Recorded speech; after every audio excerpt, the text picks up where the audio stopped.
Welcome back, y'all. Knowledge Hub number 23. This one is episode number 95. And this one we're talking about some of the harsh realities of starting an ecom business, of running an ecom business.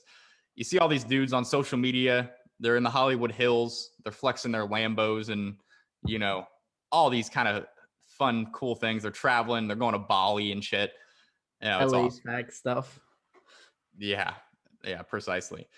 Um, the thing is, while ecom is incredible, it's something that, I mean, it's changed my life, changed Scotty's life, probably changed a lot of y'all's lives who are listening to this. It's great. It's 1,000% worth it, but there are still downsides. It ain't all sunshine and Lambos like it sometimes seems on social media. So in this one, we want to talk about some of the less talked about downsides, things that you won't really see a whole lot of people talking about on the YouTubes or online, generally speaking, very often, because people don't really talk about the bad stuff. It's not like a bad thing necessarily. Obviously, bad stuff is bad stuff. You don't really want to focus on it, but I think it is important to be aware of what you're getting yourself into and just kind of have a full picture, because it ain't all sunshine and Lambos. And we want to make sure you guys are aware of that. So, Scotty, I'm gonna let you start this one off. What are some of the harsh realities, man? I mean, success rate is absurdly low. I would say that's that's just a fact. If you look Yeah, at who starts and who's still doing it after 6 months and who's made money, it doesn't look pretty. The old fact about how, what is it, 1 in 10 businesses fail. It's a lot worse than 1 in 10 if you look at people interested in ecom versus people making money. well, the saying is 9 out of 10 businesses fail. Oh yeah, 9 out of 10, 1 out of 10 succeeds. Yeah, it's a lot Yeah, less than 10% that yeah, succeed in ecom. Then again, how much did they actually try? Can you just simply outwork them? Are you smarter than them? Yeah. So the odds are not in your favor, but everyone listening to this could make it work. That's the crazy thing. Um, I mean, the odds are in your favor in any business. Like, the reality of business is that most businesses do not succeed, and that's just the nature of business. That just well, I reminds would me. say I would say in any sort of service business, the odds are very much in your favor that you're going to make money, not lose money. Whether it's worth your time or whether you how much you're going to make is another question. But the thing with ecom is it's very harsh. It's real. You put in $100 and you either get zero out or you get out 200. It's real. It gives you real feedback. Whereas you can pretend to be an Instagram influencer for like a decade, pretend to have a career and really make like $12 a month, and live off your fucking boyfriend or some shit. Um, with ecom, that doesn't really fly because you get very, very real feedback from the real world. Um, yeah, so there's that. You can't just keep fucking around spending your time on a pretend business. It's real. It's It's real real. stuff, folks. It's cruel, but I've always wanted to work in a business where there's real feedback, because I mean, this is a broader topic, but the world is, you get so coddled these days. There's not a lot of reality. There's very few places where there just is flat out realities. Everyone's equal and everyone is as worthwhile as the person next to them. It's pretty much sports and some businesses where people are still honest enough to be like, oh no, it turns out Usain Bolt's better than me at fucking running 100 meters. We are not equal in any way whatsoever.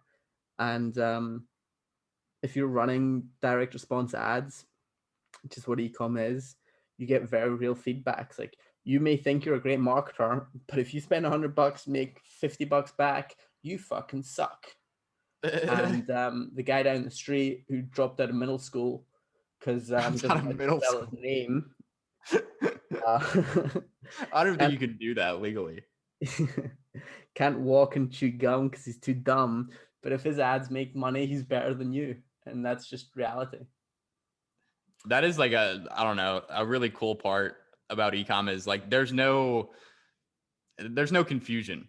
It's all by the numbers. Like you're either good or you're not, and you'll know because you'll either be making money or you'll be losing money, and it's very black and white in that way.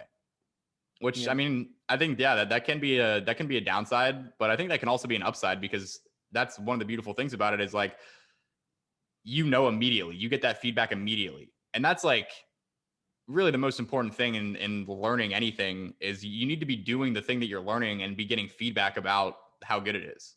Like, in literally anything, that instant feedback is how you're actually going to learn. You can learn from courses and from reading and all that, YouTube videos, whatever. But the real learning is by putting something out there and being like, oh, did this work or did it not work? And then very quickly you start to realize it's probably not as easy as you think. And it's probably going to take a little bit more work than you thought. And you're probably not quite as good as you might have thought you were. 100%. 100%. The other thing about it is, so we talked about the sort of the failure rate. Even the ones that succeed, you're not really going to see that money in your pocket if you're doing things the right way. If you're doing things the right way, you're going to be profitable, but you're going to be reinvesting that money in the business just on ads and stuff. And then once you're consistently profitable, then you're going to be buying inventory and you're still not going to be seeing that money. So it's like you can be successful for 12 months and you're not going to be balling by any means. You're going to be fucking living off your job, living off your parents, living off whatever you've got going on. And you're going to be building this business on the side. And it's going to be growing and growing and growing. And a lot of that money is going to be reinvested and you're not going to be able to spend it at the club at the weekend. But as we kind of alluded to in the previous episode, if you do this and you keep building it up, the cash flows when you're getting started are not going to change your life. But if you get one business going, that is it. Like, you're set for life. If you can sell that, if you can scale it to big enough numbers and sell it, you're set for life. If you can scale it to big enough numbers, you can just start paying yourself a really good salary without really affecting the business. At that point, you've kind of made it. But the first 6 to 12 months are not pretty cash flow wise. Yeah, This is not the business to start if you have bills to pay that need to be funded off the business. absolutely. And that the crazy part is, like, you could go from, you start the business, you run it for a year, you barely pay yourself anything for those first 12 months, those first 6 to 12 months. And then all of a sudden, the first time you pay yourself out, it could be like 50 grand in 1 month. Like, you could go from literally paying yourself zero to paying yourself 50 grand a month. Like, that's just like the most wild concept to me. Yeah. I think this is, again, where a lot of people get disillusioned because they see the gurus, they talk about it, but the gurus are making money off YouTube, AdSense, courses, whatever, as well as best case scenario, as well as ecom. But the gurus are buying a car, which they're buying realistically off the YouTube money. Because YouTube spits off cash that you'd have zero reinvestment. Like, what investment do you need? You're buying a new mic, it's $100. Like, you don't need to reinvest into the YouTube channel. So any cash that spits off, you can spend.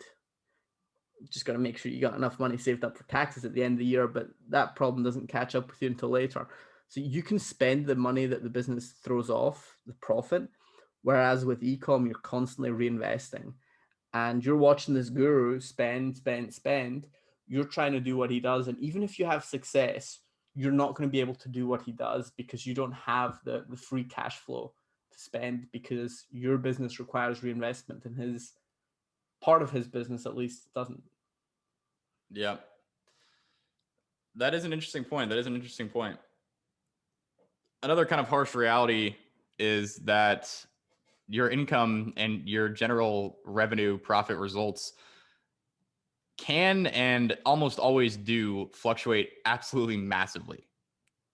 We're experiencing, I mean, right now, like, our ecom brand is probably in like a, I don't know, like we were saying in the last episode, it's in a bit of a down period, which I don't think is super uncommon. I think this time of year, everything that's been going on with, shipping lines and all the delays and everything, shit's opening back up. People aren't locked inside their houses just blowing money because they don't have anything else to do.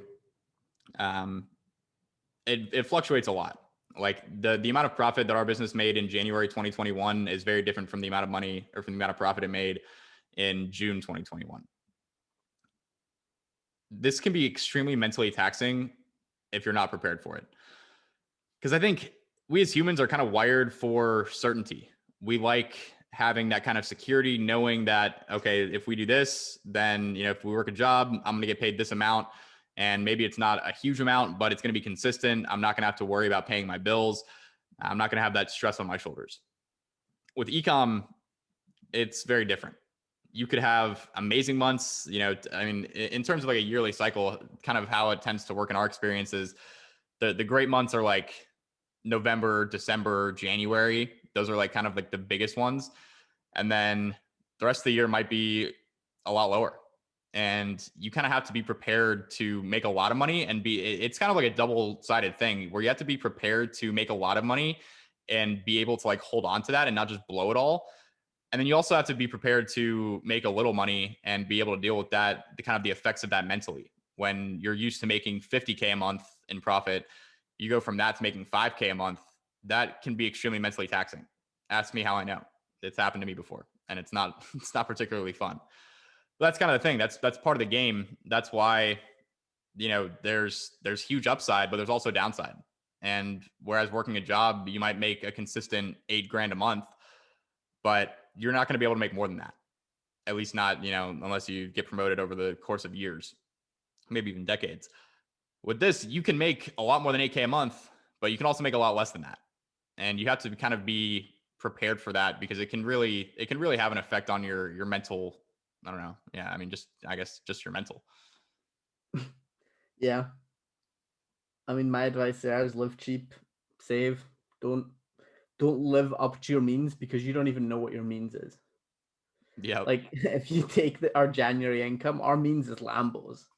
If you Our take our means that's a hot line, dude. Our means is Lambos. yeah, our current means are not fucking Lambos.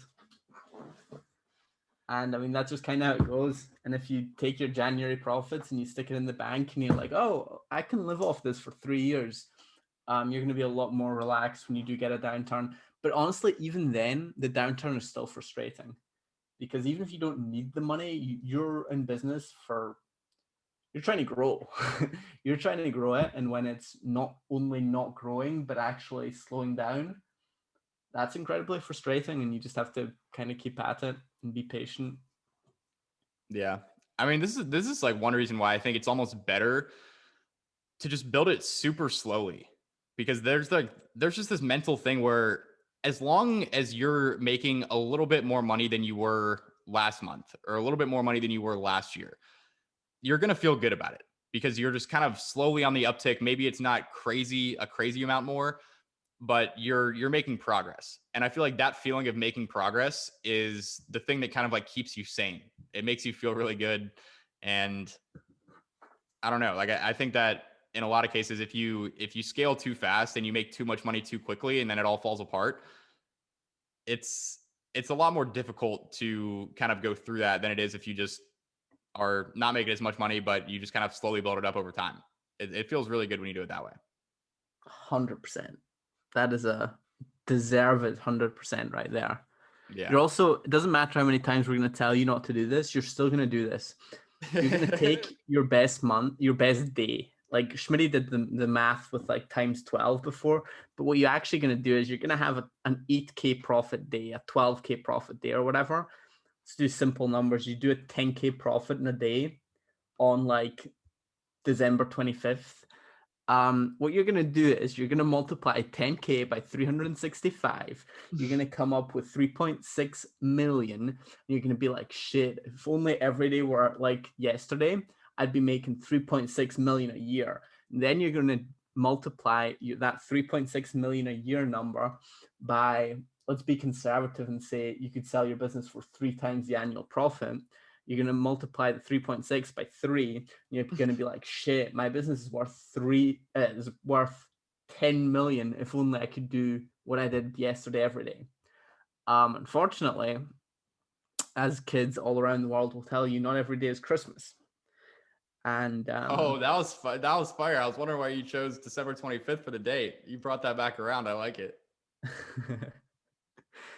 Yeah. You didn't even do that on purpose, did you?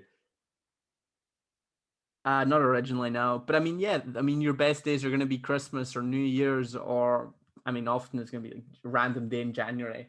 But not every day is January 3rd. And January 3rd is not randomly a super good day. There's a reason for that.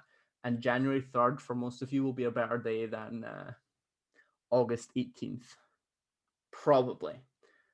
Um, it just is what it is. You got to zoom out a bit. Um, Look at your profit on a year-to-year basis, which is obviously hard when you've been doing this for 2.5 days. But yeah, that just don't do the daily P&L times 365 thing.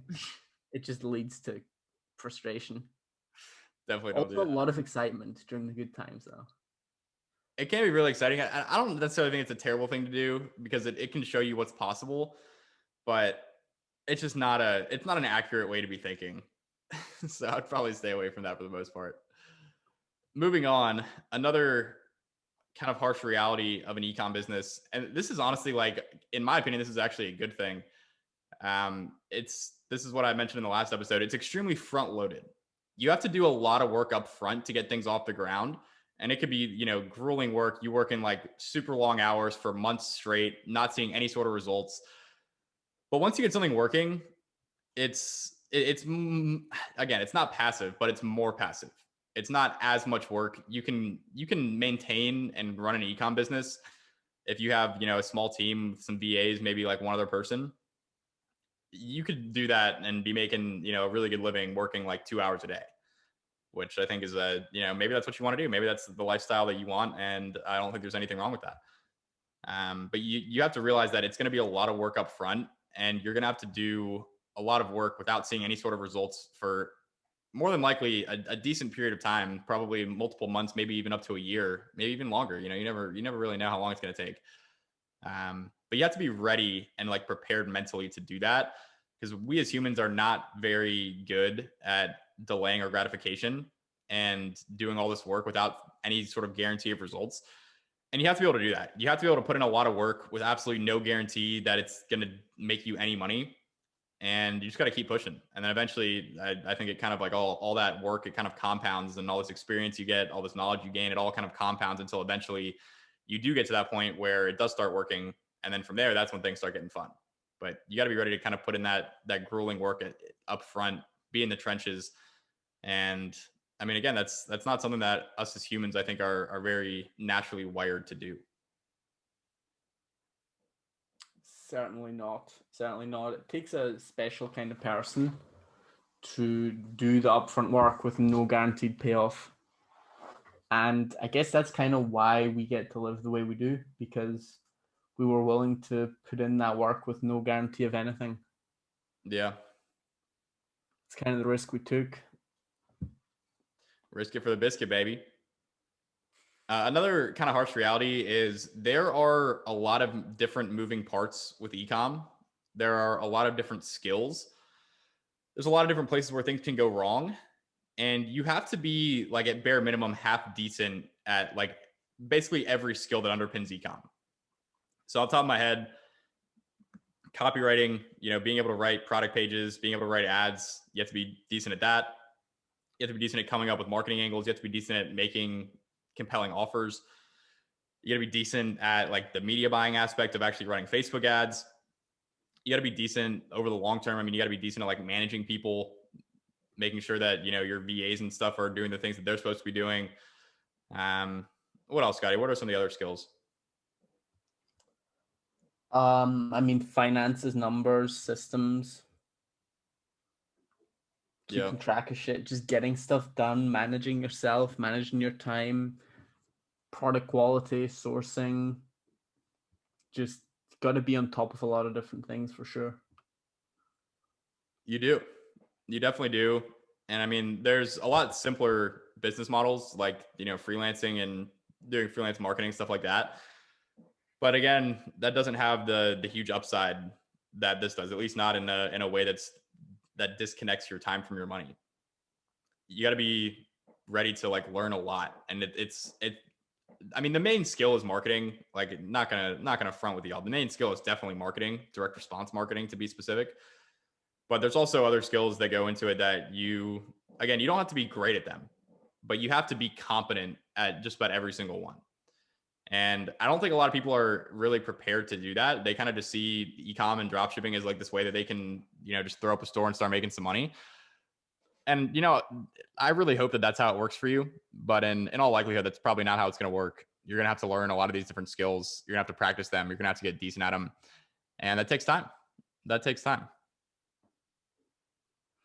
This might be the most negative or like most realistic, least inspiring content anyone's ever listened to about ecom. Because like most of the anti-ecom videos are like obviously anti-ecom, but then they always pitch their fucking scheme or whatever they do as the greatest thing since fucking sliced bread. Ecom sucks. Come be a Forex trader. Dropshipping's a scam. Come trade Forex. But we're actually saying like, there's all these issues, but yeah, give it a shot. We're like, no, there's no alternative.